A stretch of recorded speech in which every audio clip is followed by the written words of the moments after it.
Hello guys, welcome to the channel. आप सभी को मेरा नमस्ते। तो दोस्तों, आप देख सकते होगे स्क्रीन पे करीब करीब 12:30 हो रहे हैं रात के। तो मुझे नींद ही नहीं आ रही थी, तो मैं सोचा एक मॉक दे देता हूँ मैं। एक्चुअली मेरा पेपर कल नहीं परसों है, 16 तारीख को है। तो मैं सोच रहा था कि आज आज और दे देता हूँ मॉक एक। फिर कल मैं पूरा दिन रिवीजन और जो इम्पोर्टेंट फॉर्मूलेज हैं क्वांट के, कुछ रूल्स हैं इंग्लिश के, वो देख लूँगा और थोड़ा रिलैक्स रहूँगा कल। क्योंकि परसों पेपर है तो एक दिन पहले एकदम स्ट्रेस नहीं लेना चाहता। हालांकि सेक्शनल मॉक दूंगा कल, लेकिन मैं, है ना, फुल मॉक तो नहीं दूंगा। मैं इंग्लिश के नहीं दूंगा, शायद मैं क्वांट और रीजनिंग के दूंगा कल। अभी मैं पढ़ रहा था और नींद नहीं आ रही थी, मैं सोचा लो एक मॉक दे देता हूँ मैं। तो गाइडली का मॉक दे देता हूँ मैं।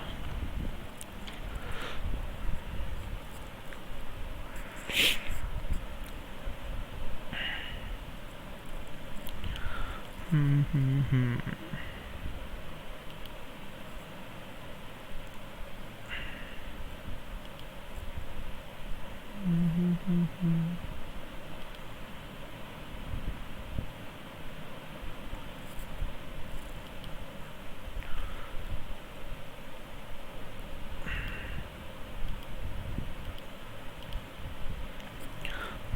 तो मैंने कहाँ तक दे दिए थे? मॉक नंबर 11 तक दे दिया था शायद ना। हाँ, कल 11 तक दिया था।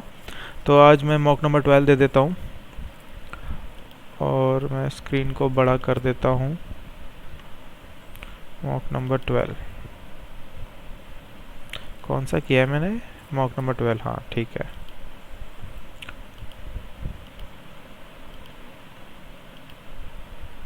ठीक है, तो शुरू करते हैं लेके प्रभु का नाम।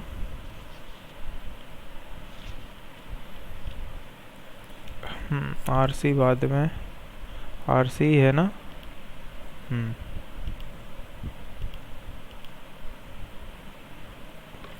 पीछे बाद में।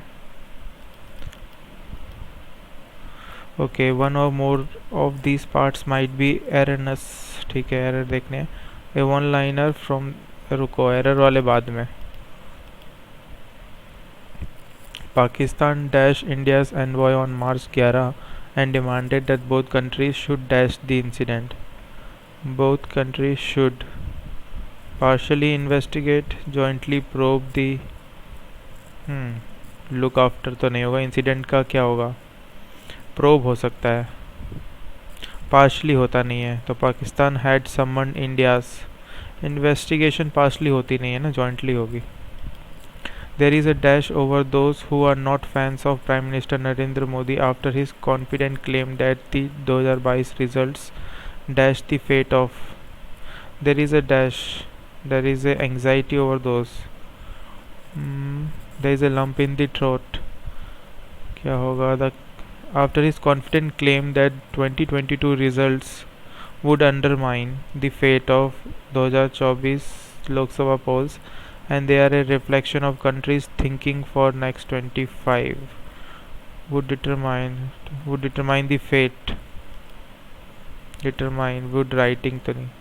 there is a pall of gloom। भाई साहब, ये पहली बार ये फ्रेज पढ़ रहा हूँ मैं, पॉल ऑफ ग्लूम। ग्लूमी तो होता है अंधेरा एक तरीके का, या फिर इसका मतलब ये होगा अंधेरे, क्या वो बोलते हैं ना, बादल अंधेरे के छा गए, या अंधेरे के बादल छा गए, ऐसा कुछ। खैर जो भी हो, 1971 war between India Pakistan for dash, for for example not only liberated Bangladesh but also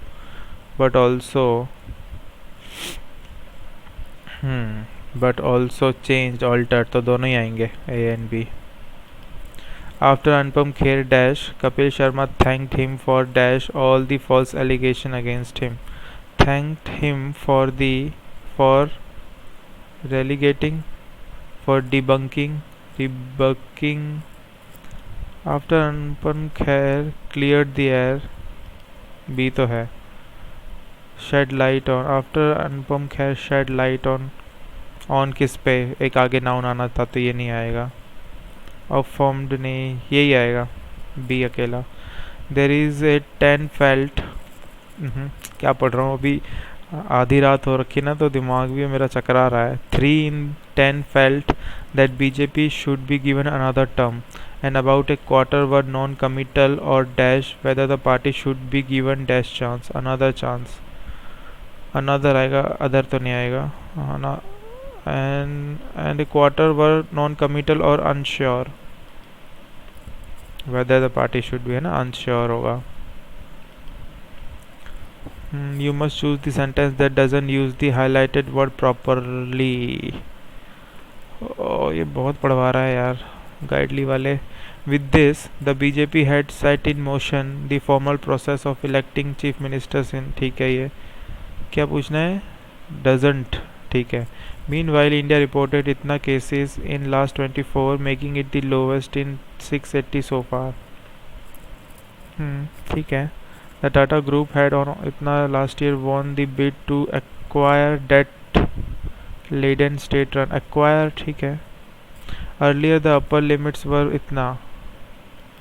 यार मुझे तो ई लग रहा है इसमें. Meanwhile चेक करें तो meanwhile India reported in the last 24 making it the lowest. ऐसे एग्ज़ाम में भी नहीं आते जैसे ये पूछ रहे हैं यहाँ पे.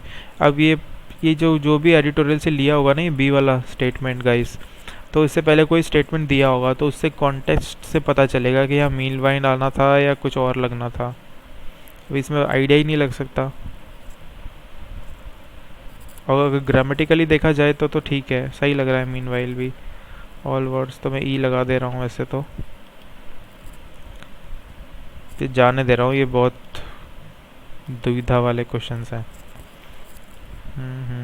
क्या करना है? Interchange the dash the neighbours regulation. नहीं, रेगुलेशन स्ट्रिंजेंट होंगे. The stringent regulations on dash during this period force his Hindu neighbours to start buying their grocery. ओहो, सारा ही उल्टा सीधा किया हुआ है इन्होंने.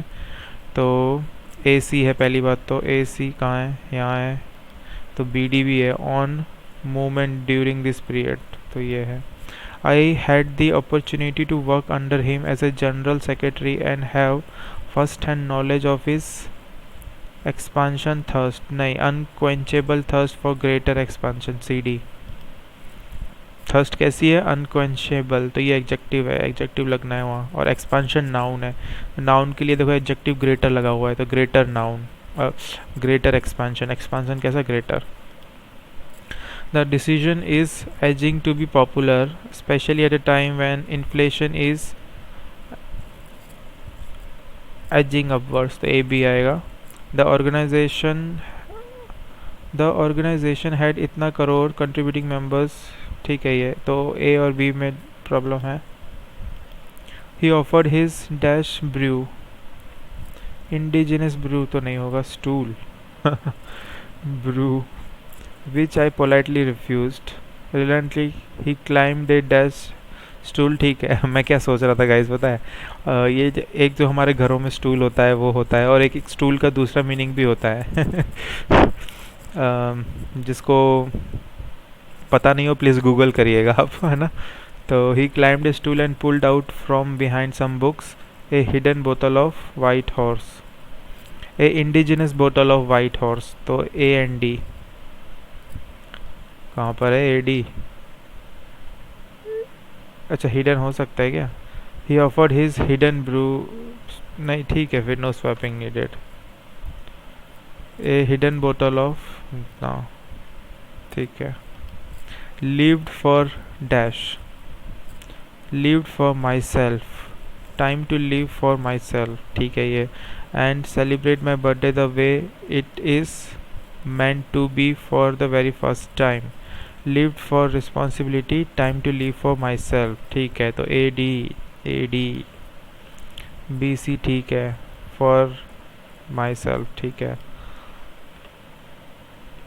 ठीक है, RC आ गया है गाइस. अरे भाई इतने लंबे लंबे मन ही नहीं कर रहा पढ़ने का. Which of the following option best concludes? नहीं. Which of the word from the option would best fill the blank? Thus dash them. कहाँ है? पढ़ूंगा तब पता चलेगा, ऐसे नहीं पता चलेगा मुझे। कुछ सिनोनिम पूछे नहीं है क्या इन लोगों ने? है तो बहुत ही मक्कार गाइडली वाले। ठीक है, इसको पढ़ते हैं। 3 phrasal verbs have been highlighted, this will fit in 1 sentence each. ठीक है, choose the correct combination. Some months like January in depth of winter are relatively quiet times with no urgent tasks to हाँ,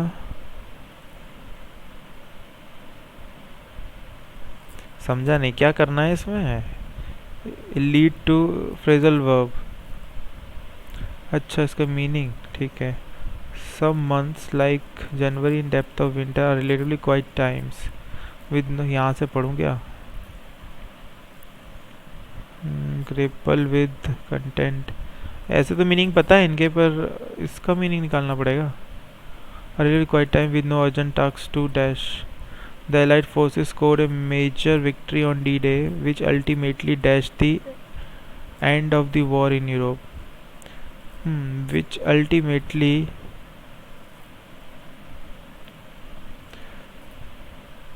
lead to the end of the war in Europe. B और एक, C का 3 होना चाहिए फिर। The physical difficulties which an invading force had to contend in Assam, however, prevented anything. grapple with आएगा C का second, इसमें C का सेकंड भी नहीं है।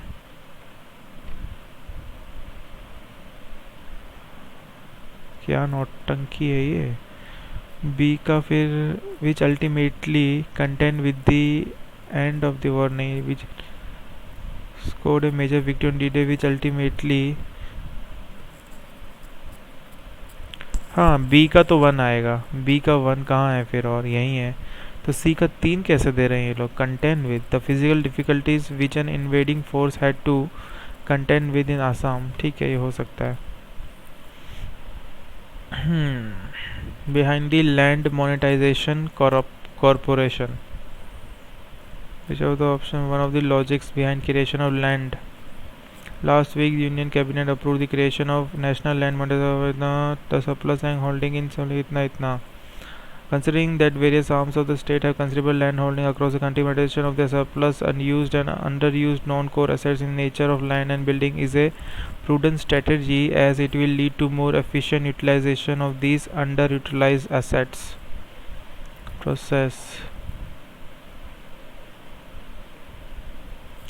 unused in the country, and if this can bring some liquidity, then why not? It will help in identifying surplus land with the various arm नहीं, most wealthy नहीं, ये लग रहा है ठीक। How would the auctioning of land be beneficial exercise?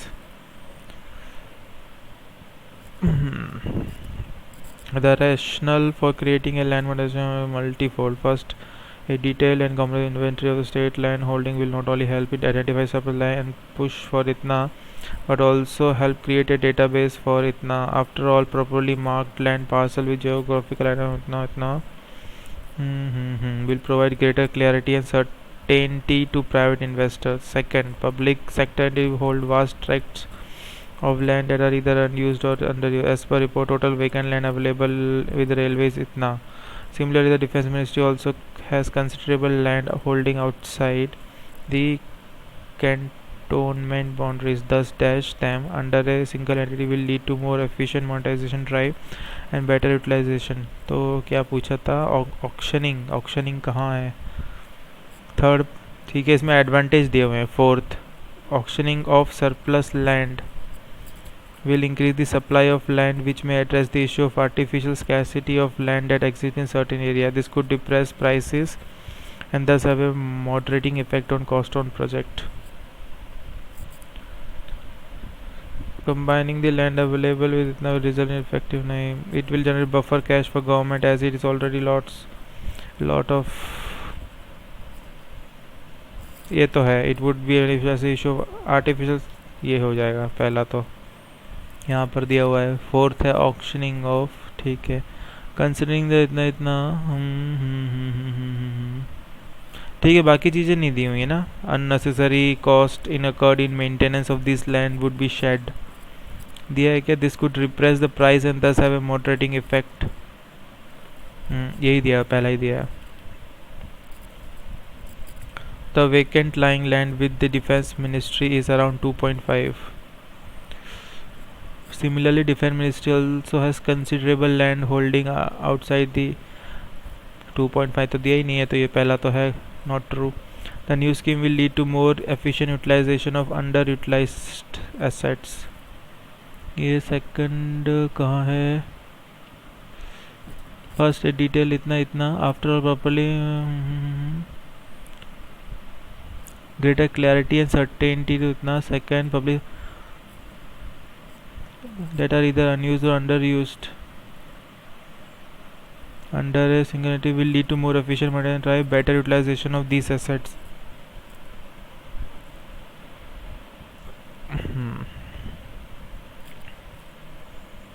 The new scheme will lead to more efficient utilization of underutilized assets. Underutilized चाहिए मुझे.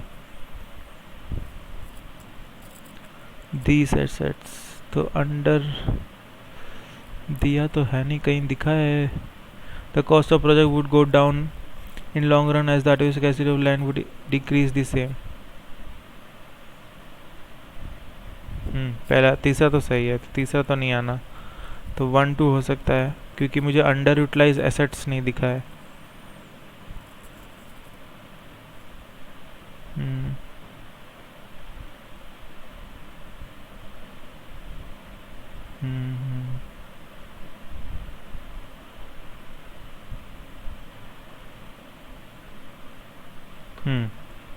Second, public sector entity hold vast tracts of land that are used either unused or underused land. ये है सही. तो exact word तो नहीं है under utilised, under used बोला है. अनयूज्ड का मतलब यही होता है अंडर यूटिलाइज्ड, अंडर यूज्ड. तो ये सही है, तो मैं 1 ही करूँगा. Which of the following challenges have been mentioned that would need to be met? Clear title of many land would be a challenge. A lot of government land has been encroached with. A government arm would not easily give the possession of such lands. Interesting. This work to a separate agency is right way to. Government itself has acknowledged it requires specialized skills and experience areas such as market research, legal due diligence. इतना a separate entity housed with professional with specialized skills is better suitable. However, the entity will have to grapple with several issue. First, the estimation of surplus land may be continuous issue. ठीक है, तो इसका estimate निकालना. Ministry department इतना may be reluctant to demarcate land parcel as surplus. Second, the corporation will have to grapple with issues such as absence of clear title. पहला है ongoing litigation, muted investor interest, government arms would not easily give the possession. ये कहाँ है? reluctant to demarcate land pass as surplus. Third, there is also encroachment of government land to contend with it, but while this इतना it will read question about. ठीक है, ये भी है encroach with. ये लिखा है ना, क्या है? Third, there is a issue the encroachment of government land. तो A and B. Which word would best fit? 10 dash under. हाँ, ये तो पढ़ लिया था. 10 dash them under a single entity will lead. Okay, merging them, dissipating, expanding, splurging, collating.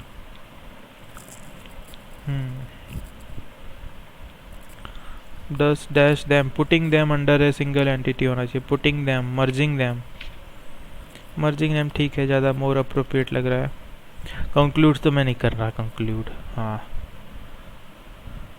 ये क्या है? Why is the US doggedly pursuing Cold War against Russia when demon on the block is China? Announcing military initiative in Europe and strengthening the anti-US nexus itna. All this brings to the fore the biggest unanswered question.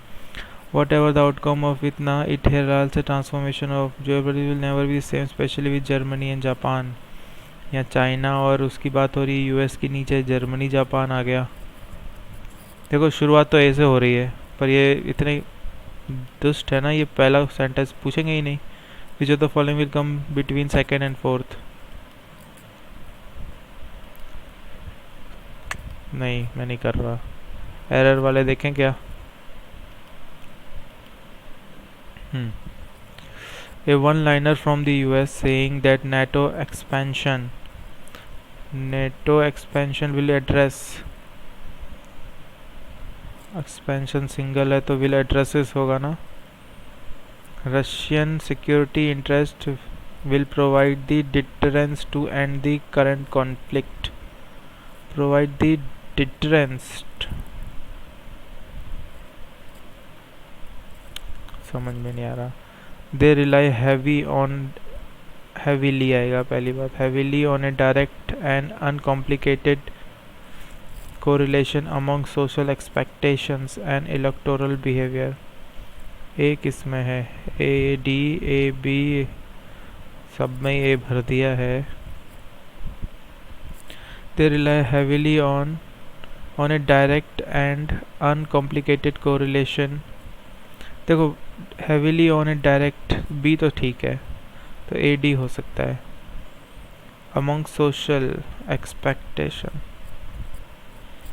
they rely heavily on a direct and uncomplicated correlation among social expectation and electoral behavior.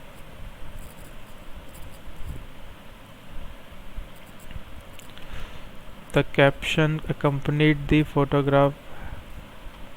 चलो quant आ गया है.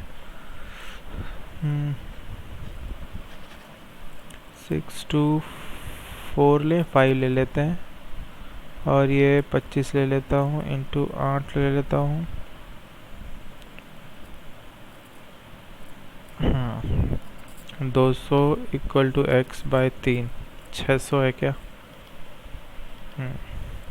2116 ये होता है भाई. 4 5 4 का 16, 4 5 20 बड़ा 46 का है. 46 into 4 plus 60 into 16 that is 960. 160 and 24 184. 4 4 10 11 1144. 45 that is 9 by 20 into 300 15 यानी 95 plus 28 into 2 is equal to x minus 400. ले लूँ क्या इसको.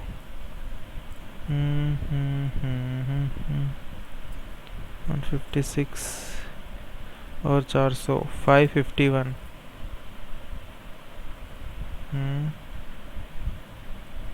सही किया है. 16 456 और 95 11 10 15 तो 551 आना चाहिए. 550 ले लो. ये है 16 इंटू 13 प्लस 22 इंटू 10, तो ये 18 6 और 3 9 और 1 10 1 2 208 और 230 438.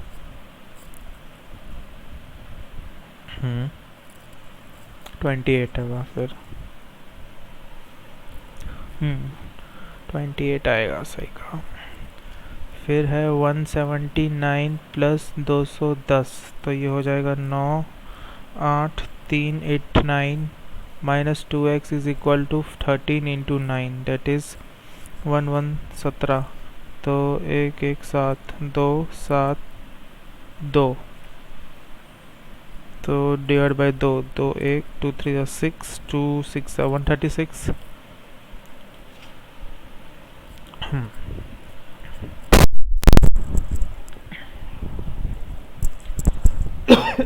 पैर्स हो गया मेरा. Total number of Puma shoes produced. ठीक है. If the total number of Puma shoot produce in 17 की दी नहीं है, तो 4/3 of the average number of total Puma shoot produce in 13 and 16। 13 लाल है और 16 आपका लास्ट है, तो ये है 35। 35 का आधा, 1 मिनट, इंटू कितना 36/2, तो 18 कर लो, तो 2 दिया 70 इंटू 9 यानी 630। 630 यानी 210 इंटू 404 840 है। Find the total of Puma shoot 840।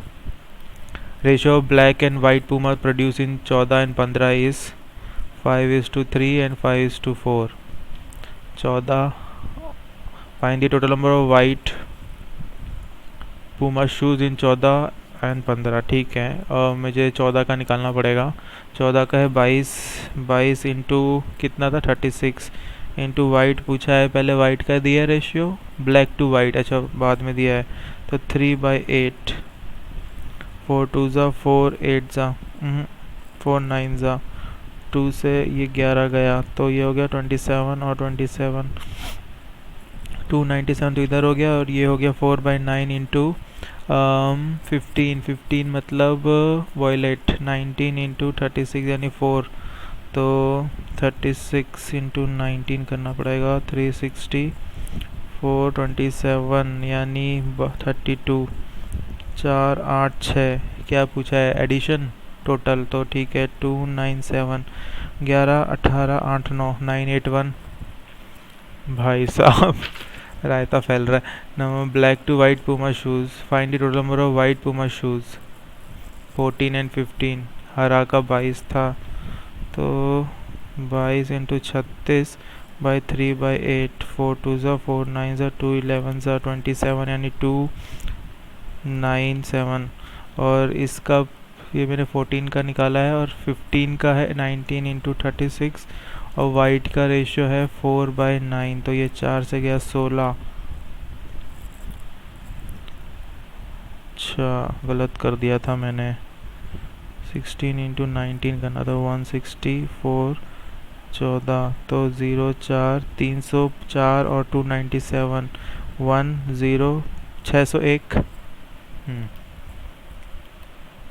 In 2012 and 13 75 and 60% total number Puma shoes were sold, ये प्रोड्यूस की बोल रहा है ना, हाँ, तो respectively then remaining shoes unsold, find the difference between the number 12 sold and number of Puma shoes. ठीक है, तो 12 में है 24 इंटू 36, और 13 में है आपके 15 इंटू 36, तो बोल रहा है difference between the number of Puma shoes sold in 12, तो 75% सोल्ड।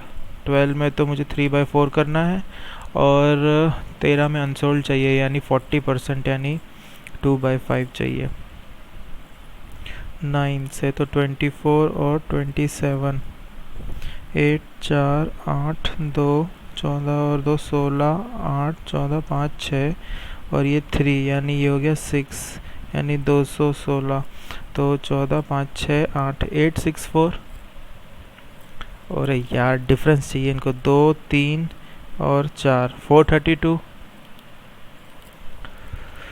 यार मेरा पैर सो गया guys. Ratio of total number of Adidas to Puma shoes produce in 2016 is 13:12।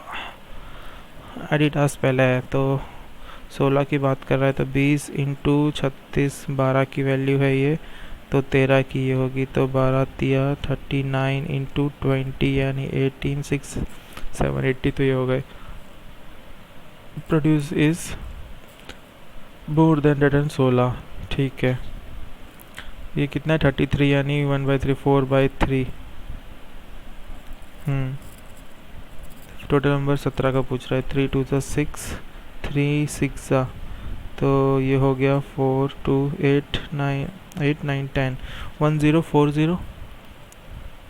Slowly कर रहा हूँ गाइस मैं, क्योंकि मन ही नहीं कर रहा है, रात हो गई है। Ratio total number Puma shoes produce in 12 to 13 24 और 15, तो 3 5 से 3 8 से 8:5, जबकि DI इजी है।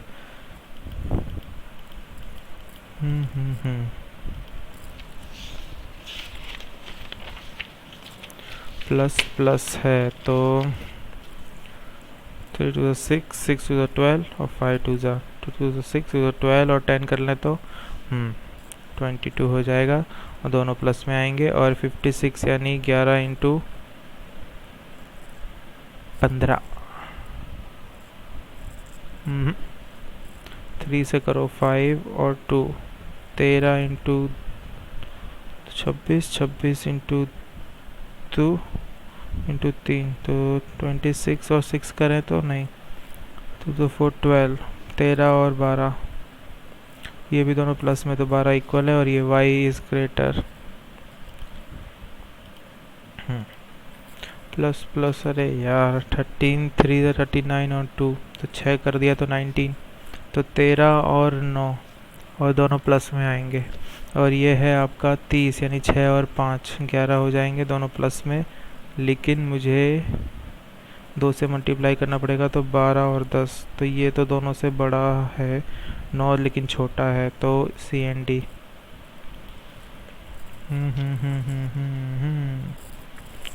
ये होगा 48 है तो 8 6 तो माया प्लस 8 है तो -8 और ये प्लस 6 और ये है 96 यानी 12 8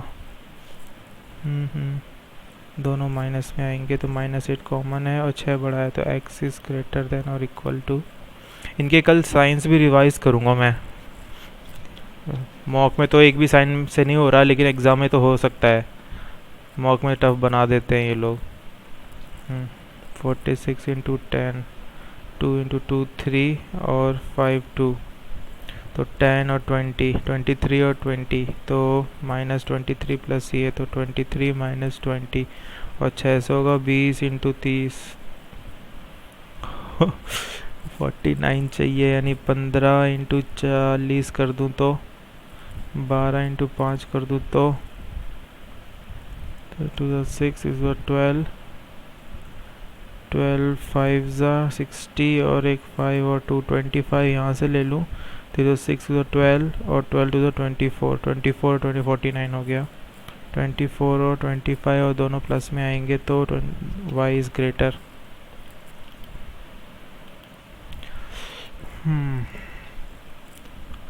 तो 7 11 2 तो 14 और 11 तो और दोनों प्लस में और ये होगा 8 9 दोनों प्लस में होंगे तो x इज़ ग्रेटर। अब है total number of mail, total number of female, total number of employees. Okay तो मैं 13 का ही लिख रहा हूँ इसमें क्योंकि ये तो दिए हुए ही हैं A B C and also given total number employees. ठीक है ए बी सी डी 13 का 1.3/2 टाइम्स और total number employees in company A in 2012 तो 1000 ही है ना तो 500 तो 1500 हुए।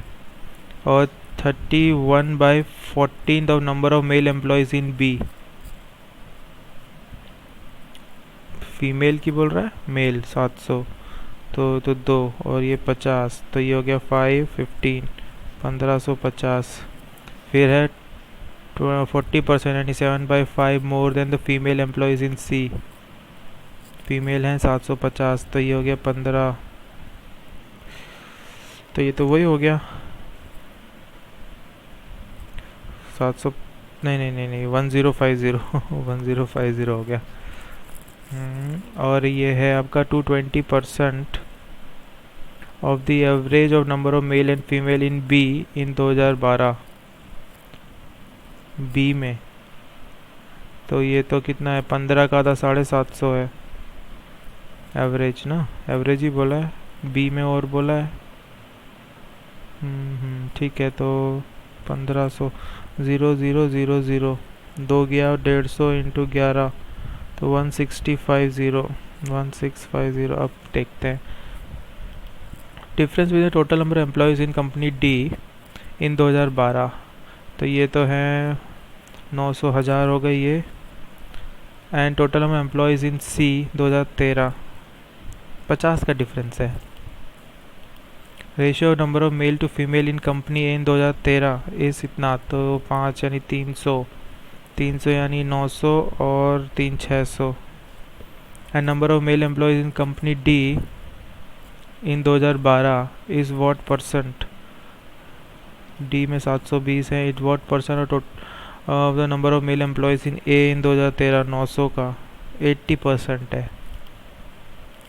If the total number of employees in C in 2014, 14 तो दिया भी नहीं है, is average of total number of company C in 12-13, 1050 है सी में, और इसमें कितने हैं, ये हो जाएंगे 0 7 और 1070, 12 1 2 का average 1060, 1060। If the total number of employees in E in 2012 is 20% more than the total number of employees in A in 13, 1500 से ज़्यादा यानी 6/5 यानी 3, 1800 हैं। And the number of male employees इन 2012 इस 1000, ठीक है भाई, 1000 इधर है, 800 इधर हो गए। नंबर ऑफ फीमेल 800 हो गए। Total ratio of the number of males in B in 2012, B में 2012 मेल 700 है, to the total number of employees in C in 13, 1050। तो 7 10 7 15 5 3 5 2 2:3 खत्म हुआ DI। अरे यार एक और है। Total number of pie crust sold, number of Raspberry and vanilla.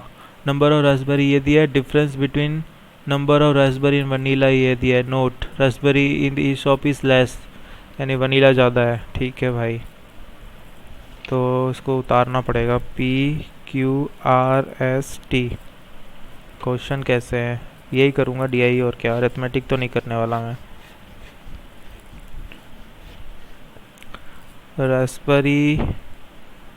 Raspberry है भैया, कितने हैं, 1 2 3 4 5, यानी 100 डिवाइड बाई 5 20 का है ना। तो ये हो गया 720, फिर है ये 800, फिर है ये 600, और ये है आपका 20 कम यानी 480, फिर है आपका 2 यानी 40 ज़्यादा 540, और ये डिफरेंस दिया हुआ है, और उसमें बोला है कि रास्पबेरी कम है वनीला ज़्यादा है, डिफरेंस दिया हुआ है, ठीक है। तो पहला है डिफरेंस 140 का, और इसमें रास्पबेरी है आपकी 720, तो इसको ऐड करो तो 6 800 860, तो मुझे इसमें ऐड कर देना है, तो मुझे वनीला मिल जाएगा, ठीक है। डिफरेंस को ऐड करना है 100, तो ये 900, फिर है ये 80 यानी 680,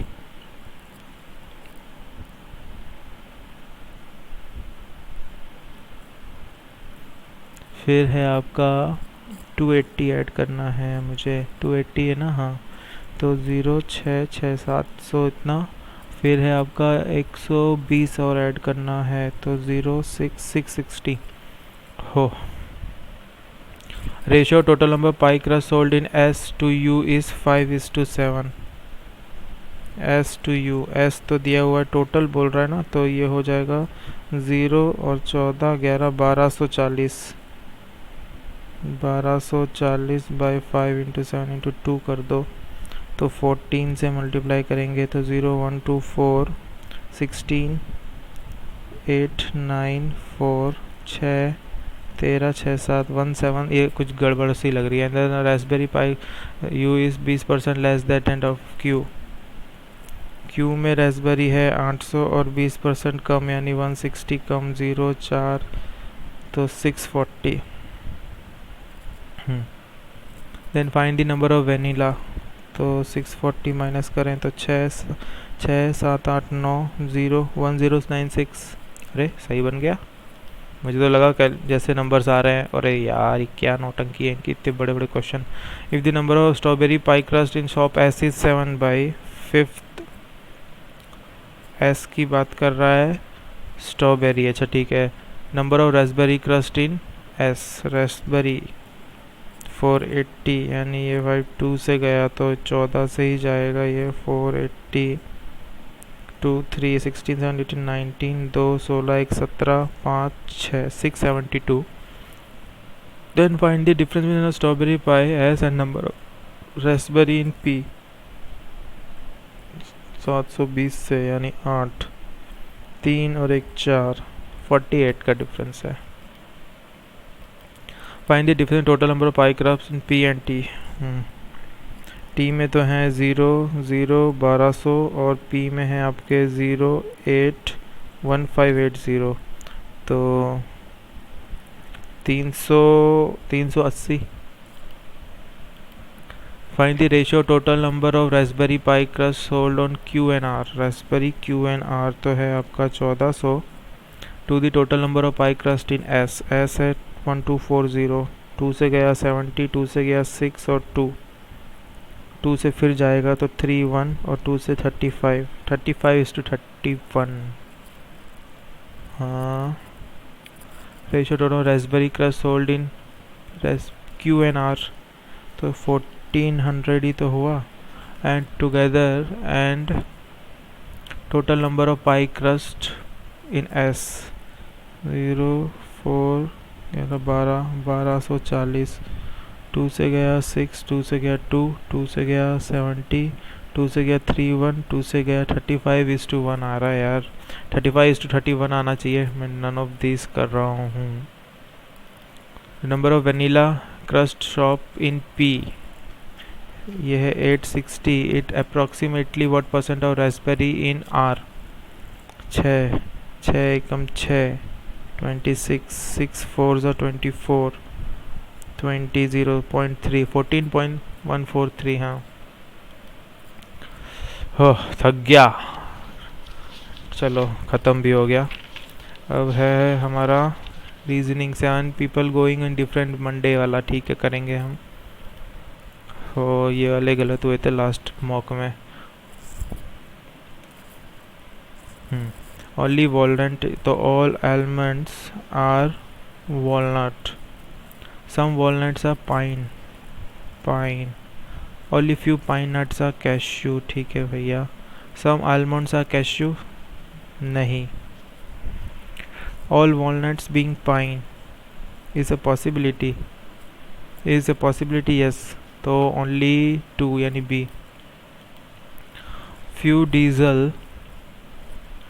are gasoline, only a few। Some gasoline are kerosene, all kerosene is natural gas, ठीक है। all diesel being kerosene is a possibility, हाँ जी हो सकता है। some gasoline is natural gas, some gasoline is natural gas, yes both follows यानी E।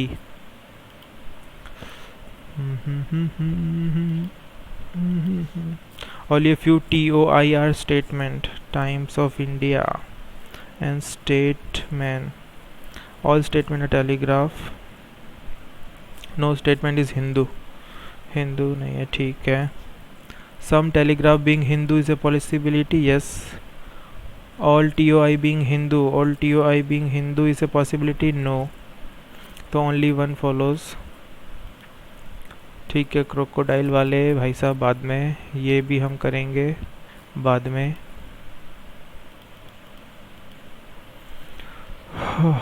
ये है आपका H से U। H इधर है, H से आप कहीं जा ही नहीं सकते तो छोड़ो पहला। U से M, U से S X Y, M है किधर इधर, तो मुझे आपको T और L पे जाना पड़ेगा। T या L, T तो T है नहीं, L पे ही जाना पड़ेगा। L के लिए C पे जाना पड़ेगा, C के लिए A पे X पे।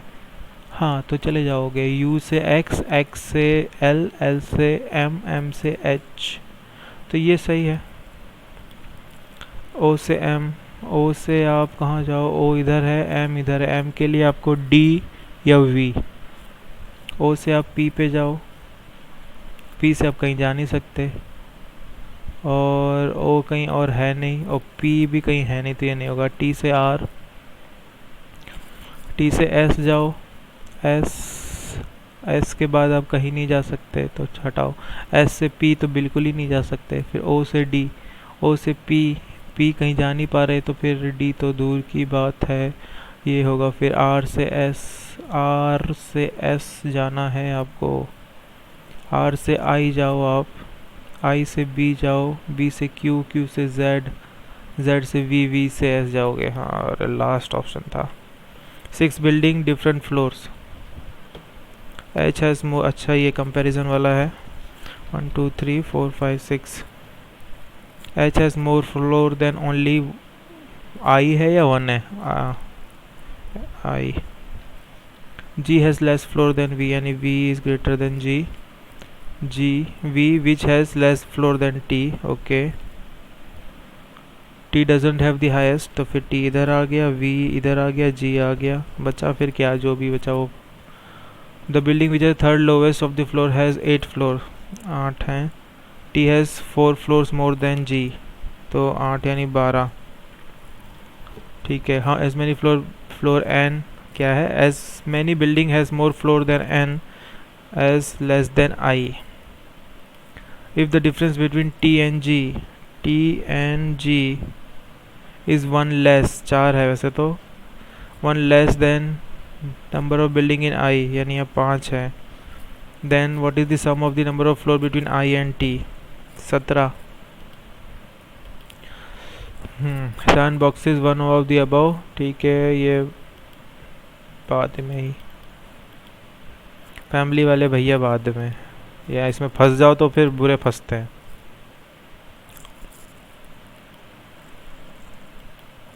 एक ही क्वेश्चन था फैमिली का, माय गॉड। 91 ये है तो ये करेंगे। 10 pillar different position, A is 6 metre west of B, which is 5 metre north of C, D is 12 metre east of C, C and 8 metre south of E, E which is 6 meter east of F,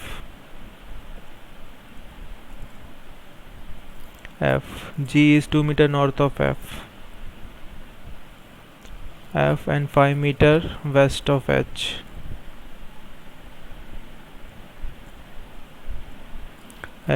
J is 6 meter east of pillar I which is 2 meter north of H, 2 metre north of H I है, और J बोला है 6 metre east. Shortest distance between B and D 144 और 25 169 यानी 13। Direction of H with respect to E, H होगा आपका north, थोड़ा सा स्लाइट है तो north west. If pillar K is 7 metre north of A, 7 metre, ठीक है। 5 ये, 3 ये, 2, 5 6 7 यहाँ पर है, अच्छा। शॉर्टेस्ट डिस्टेंस जे एन के 6 और 12, 6 और 12 हो गया आपका 18, 18 और 5 23 है क्या। 12% वाले भैया बाद में, ये ठीक है, ये अटरम शटरम वाले हैं, 1-2 नंबर वाले। 7% Monday to Sunday, okay. Monday, Tuesday, Wednesday, Thursday, Friday, Saturday and Sunday. 1 2 3 4 5 6 7। इनके नाम तो है नहीं, बस डिफरेंट फूड आइटम्स हैं, नहीं नाम भी हैं,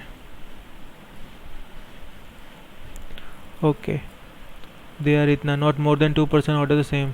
हाँ, 1 2 3 4 पनीर टिक्का 1 2 3 4 ही लोग हैं, अच्छा 4 ही आइटम है, तो not more than 2% order the same. J goes before Thursday but does not order burger, J goes before Thursday and does not order burger, तो जे में बर्गर नहीं है। N goes before J and 2% go between and I, नहीं ठीक है, N goes before J, तो N goes before J, N इधर जा सकता है या फिर एन इधर जा सकता है। Two person go between N and I who order the same item as N. ठीक है, एन में और आई में दो लोग हैं, एक तो आई और इनका सेम है। ठीक है, एक तो आई, एक तो आई। ठीक है, L order egg role but goes before the one who order paneer tikka. L order क्या, वो एग रोल ना, एग, लेकिन पनीर के ऊपर है। ठीक है,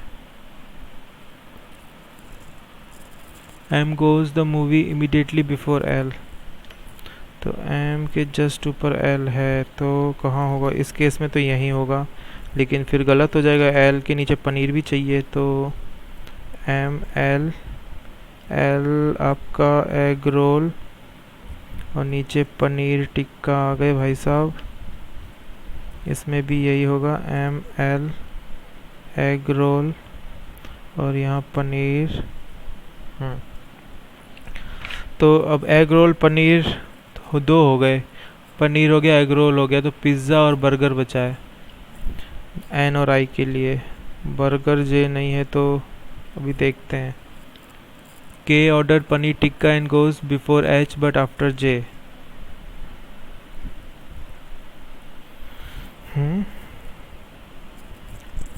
ठीक है, क्या K order paneer tikka and goes before H and after J, और के पनीर है आफ्टर जे, तो ये केस नहीं होगा। पनीर के दो हो गए, अब बचा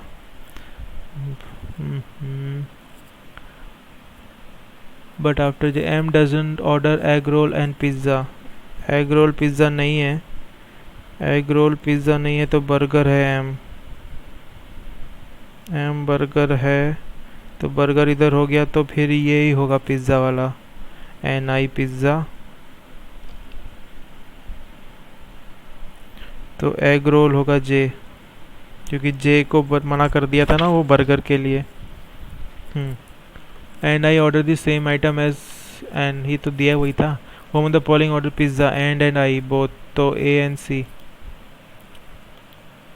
which of the following person goes to the movie just after Friday? Just after Friday L जाता है, L the person who goes 2 days before M, the person who go immediately before H. Yes. How many person go to watch movie N and H? 1 2 3 4 5 लोग जाते हैं। N और H ही पूछा है ना, 1 2 3 4 5। हाँ। Which of the following food item is ordered by I? I भाई pizza order करता है, pizza. Home the following statement is not true. J order egg role, हाँ जी बिल्कुल। H on Sunday, H on Sunday yes. 2 person go between I and H, yes. के go just before I, हाँ ये all are true है। फिर ये हो गया। अब कौन सा था ये, तो बाद में। हाँ, एग्ज़ाम 1 2 3 4 5 6 7 8 एग्ज़ाम है। 12 25 1 2 3 4 महीने। ठीक है, 12 25 12 25 12 25 12 25, 1 2 3 4 महीने। तो कौन कौन से हैं? सितंबर, अक्टूबर, नवंबर एंड दिसंबर। दिसंबर 31, नवंबर ये 3 4 5 6 7 8। ठीक है, इसमें सब्जेक्ट्स ही हैं, नाम वाम कुछ नहीं है। Not more than 1 exam was held. ठीक है, computer was held on odd date and 4 exams before math. अच्छा, तो मैथ को अगर इधर लिया तो 1 2 3 4 4 एग्ज़ाम बिफोर, तो यहाँ मैथ ले सकते हैं। और 1 2 3 4 यहाँ पे हो सकता है आपका कंप्यूटर, और कंप्यूटर ऑड है तो एक केस इधर भी बनेगा। 1 2 3 math. Only 2 exam held between math and bio. 1 2 bio, 1 2 bio.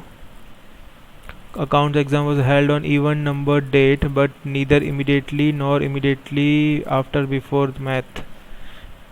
यहाँ पे तो नहीं आएगा अकाउंट्स, लेकिन ऑड पर आना है, इवन पर आना है, तो फिर यहाँ आएगा अकाउंट्स। यहाँ नहीं आएगा तो फिर अकाउंट्स के लिए दो केस हैं यहाँ पे। ठीक है, इसको हम बना लेंगे बाद में, या बना ही देता हूँ मैं अभी, पता चला रायता फैल जाए बाद में। अकाउंट्स एक में इधर, एक में अकाउंट्स इधर। Chemistry was held immediately before English in same month. Okay, तो केमिस्ट्री इधर, before English in same month.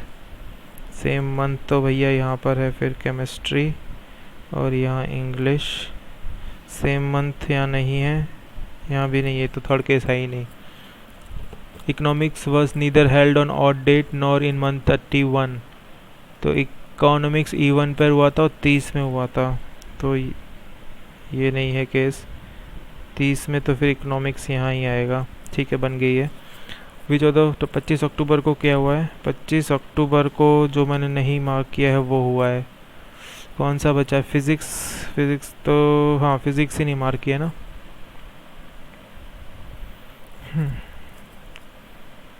Computer कर लिया, अकाउंट्स कर लिया, bio, economics, math, chemistry, English. ठीक है, फिज़िक्स ही था। विच ऑफ द फॉलोइंग, 25 अक्टूबर, 25 अक्टूबर को फिज़िक्स है। ठीक है। How many exam were held between accounts and math? 1 2 3 4, 4 paper हुए थे, मोर देन 3। एक computer exam were held which of the following? Computer हुआ था 25 सितंबर को। 4 of the like the exam which was held 2 exam before English. 1 2, math odd में है और month even है। बायो, बायो भी, बायो 12 में है। इकोनॉमिक्स आपका 12 में है। अकाउंट्स आपका 12 में है। Exam which was held immediately after accounts, ये 25 में है, यानी मंथ का देख रहे हैं ये लोग। तो बायो इकोनॉमिक्स जो है वो, बायो तो 31 में है, इकोनॉमिक 30 में है, और अकाउंट्स आपका 30 में है। तो ये बायो वाला है 31। फिर देखते हैं 2 एग्ज़ाम बिफोर इंग्लिश, मैथ, ये 30 में है। इमीडिएटली आफ्टर अकाउंट्स, ये भी 30 में है। तो ये बायो वाला अलग है, मंथ के हिसाब से किया है। In if physics and English are interchange then which of the following exam held immediately before physics? English में फिजिक्स आएगा तो केमिस्ट्री आएगा ना, केमिस्ट्री आएगा भाई। हुआ, ये हो गया। 4 मिनट हैं और मन बिल, अच्छा ये करेंगे ना, मन कैसे नहीं कर रहा पजल का। पहले मैं ये कर लेता हूँ। Family consist 8 member, 2 married couple, each married couple has at least 2 children.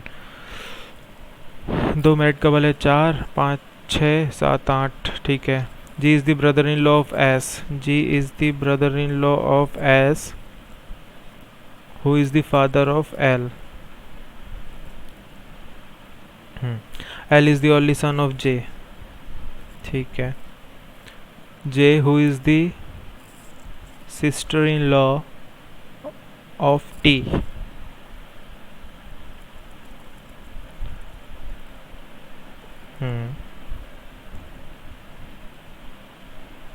दो मैरिड कपल हैं। ठीक है। Sister in law of T, you is the daughter of T.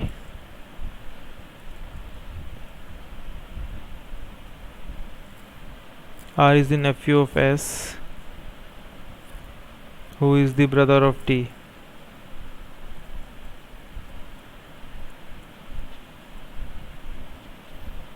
R is the nephew of S.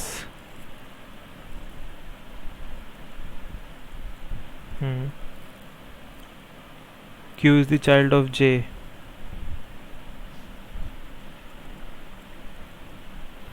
कितने बन गए थे? ज़्यादा नहीं बन गए। 1 2 3 4 5 6 7 8 9 बन गए।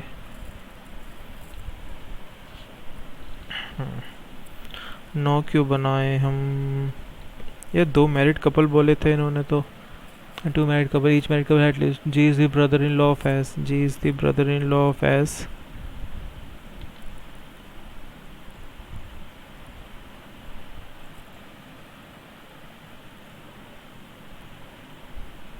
अच्छा, तो इसकी वाइफ बना दो। ये जी हो गया। हाँ ये ठीक है, बन गया। 2 ये हो गए। 1 2 3 4 5 6 7 8। ठीक है। क्यू का जेंडर नहीं पता है।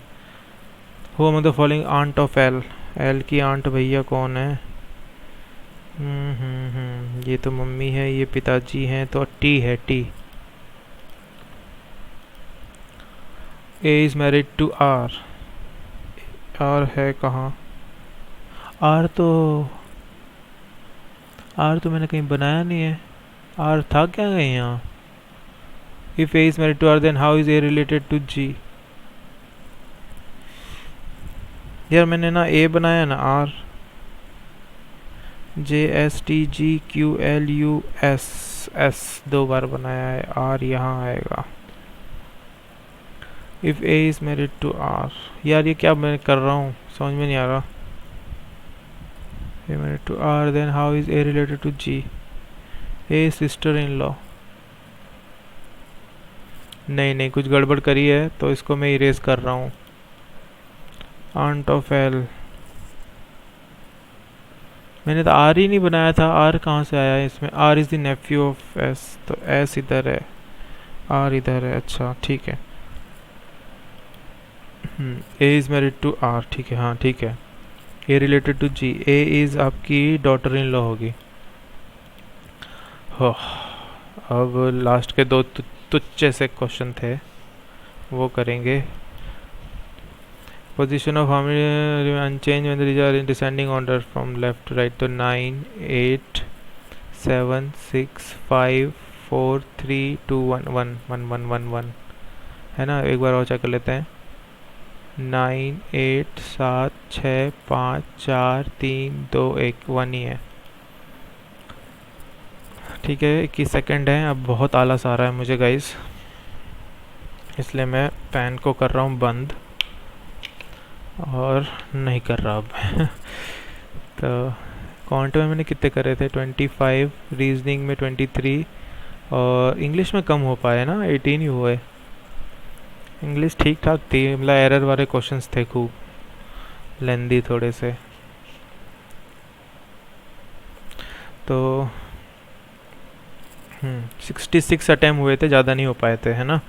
तो इसमें मेरे मार्क्स आए 59.75, एक्यूरेसी है मेरी 92% और परसेंटाइल है 93.32।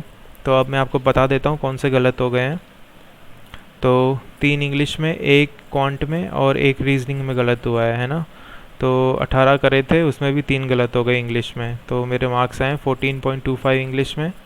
फिर क्वांटिटेटिव में मैंने 25 किए थे, 1 गलत हुआ है, तो मार्क्स आए 23.75। रीजनिंग में 23 किए थे, 1 गलत हुआ है, तो मार्क्स आए 21.75 और ओवरऑल स्कोर है मेरा 59.75 एंड ओवरऑल परसेंटाइल है मेरी 93.32, है ना गाइस।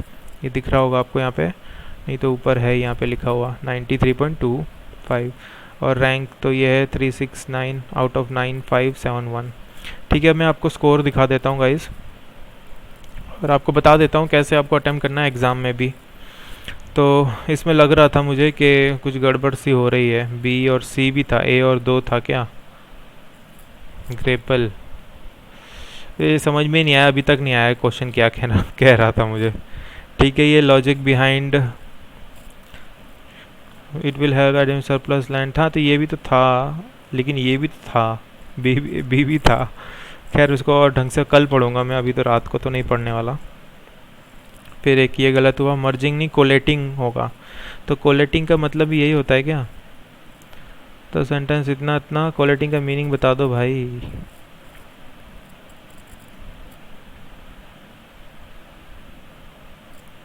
मीनिंग दिया नहीं इन्होंने, ठीक है, मुझे खुद गूगल करना पड़ेगा, पर ये अच्छा वर्ड है कोलेटिंग, तो इसको याद करेंगे।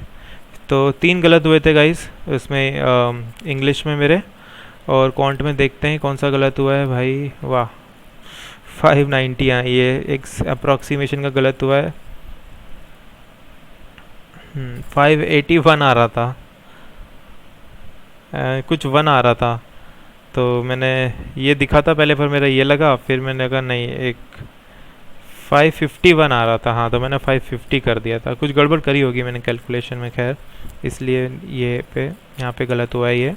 तो क्वांट में 1 गलत हुआ है और रीजनिंग में भी 1 गलत कर दिया हूँ मैं। ओके, सिलोजिस्म नंबर डी यानी नीदर और मैंने बी फॉलो करवाया है, तो ये भी मैं चेक करूँगा। हालांकि मैंने ये भी ऐसे ही दे दिया था, मतलब रात का टाइम है। अब देखना अगर ये टाइम दिख रहा हो आपको स्क्रीन पे, 1 मिनट में दिखाता हूँ। तो 1:01 गया ऑलमोस्ट, है ना, 1:03 और ऊपर हो गए हैं। तो इस टाइम में दे रहा था इसको गाइस, तो ऐसे ही दे रहा था मैं लाइटली, मतलब लाइट मूड में, ऐसा नहीं कि पूरा दिमाग लगा के कर रहा था। तो ये था आज का वीडियो। और कल तो नहीं, मेरा परसों है, मतलब आज ही हो गया, अब तो कल तो शुरू हो गई है। तो परसों मेरा 16 तारीख को पेपर है, और जिनका भी कल है या परसों है उन सबको मेरी तरफ से ऑल दी बेस्ट। और बिंदास एकदम बिना फिक्र के आप एग्ज़ाम दे के आइएगा, और अच्छा ही होगा, है ना। इतनी मेहनत करी है आपने, तो मेहनत का फल तो मिलता ही है, देर सवेर सही पर मिलेगा ज़रूर। तो होपफुली आपको अभी मिल जाए प्री में ही। और मैंने लास्ट ईयर भी क्लियर किया हुआ है ये। तो लास्ट ईयर जो कट ऑफ गई थी वो 50.5 गई थी IBPS PO की। तो अब थोड़ा ये देखिएगा कि एक्यूरेसी के साथ आप करिए, भले आप कम करें, है ना। और अगर 60+ कर देंगे आप तो बहुत अच्छा रहेगा। इंग्लिश में लोग पूछते हैं कि क्या नेगेटिव ज़्यादा हो जाते हैं हमारे, तो मैं बोल रहा हूँ इंग्लिश के लिए गाइस, आप जो आते हैं वो ही करो, आप क्यों दिमाग लगाते हो ज़्यादा। जैसे मैंने इसमें भी दिमाग लगाते लगाते भी 3 गलत कर लिए इंग्लिश में, है ना। तो लेकिन जो मैंने ये सब छोड़ दिए, क्या मतलब, ये एरर वाले थे बीच में, है ना, नौटंकी पूरी थी यहाँ पे। लेकिन आप देखो ये ऑप्शन कैसे थे, ओनली AC, ऐसा हो ही नहीं सकता कि प्री में ऐसे आ जाएं। प्री में आते हैं वो, जो एग्ज़ाम में आप देखोगे ना जो खुलता है वहाँ पे, तो एक पूरा, एक लाइन में पूरा एक सेंटेंस जाता है, वो कोई एक आपको चूज़ करना है, कोई एक डेफिनेट सेंटेंस होगा, फ्रेज़ होगा, A B C, कोई एक गलत होगा। तो वो उस टाइप के क्वेश्चन आएंगे इंग्लिश में। तो मैंने यहाँ रिस्क लिया, नहीं तो मैंने किया ही नहीं, है ना। नहीं तो दिमाग लगाता तो कुछ ना कुछ ज़रूर करता मैं। तो आपको भी इंग्लिश में ऐसा ही करना है, जिसमें आप 100% श्योर हो ना, वही आप करो, भले आप 15-16 करो। जैसे मैंने देखो इसमें 18 ही किए, है ना, आप देख सकते हो 18। नहीं तो जितने भी मार्क्स वो पहले दिए हुए हैं 20+ करता था, लेकिन इसमें नहीं आए तो नहीं आए, तो 18 ही आ रहे थे तो 18 ही कर दिए।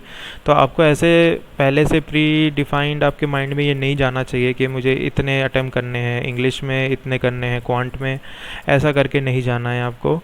आपको जितने आते हैं उतने करिए आप एक्यूरेसी के साथ। अब इसमें तो मेरी भी बिगड़ गई है, क्वांट में भी एक गलत और इसमें भी गलत हो गया है। नहीं तो ये क्वांट में और रीजनिंग में सारे सही हैं तो 1.5 नंबर इधर एक्स्ट्रा मिलेगा आपको। और इंग्लिश में भी अगर सही हो जाएंगे तो उसमें भी आपको एक्यूरेसी के और नंबर बढ़ के मिलते हैं ना।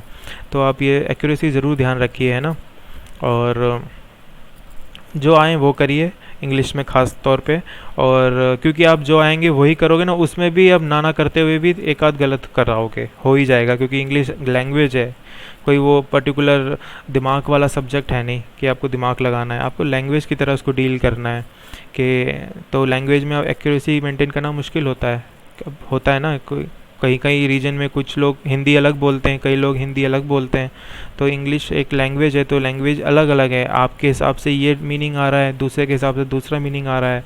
तो आपके बस में ये है कि आप ग्रामर के रूल जो हैं उसके बेसिस पे आप करेक्ट करिए, तो आपके सही आएंगे। ऑलमोस्ट 98% सही हो जाएंगे इंग्लिश में।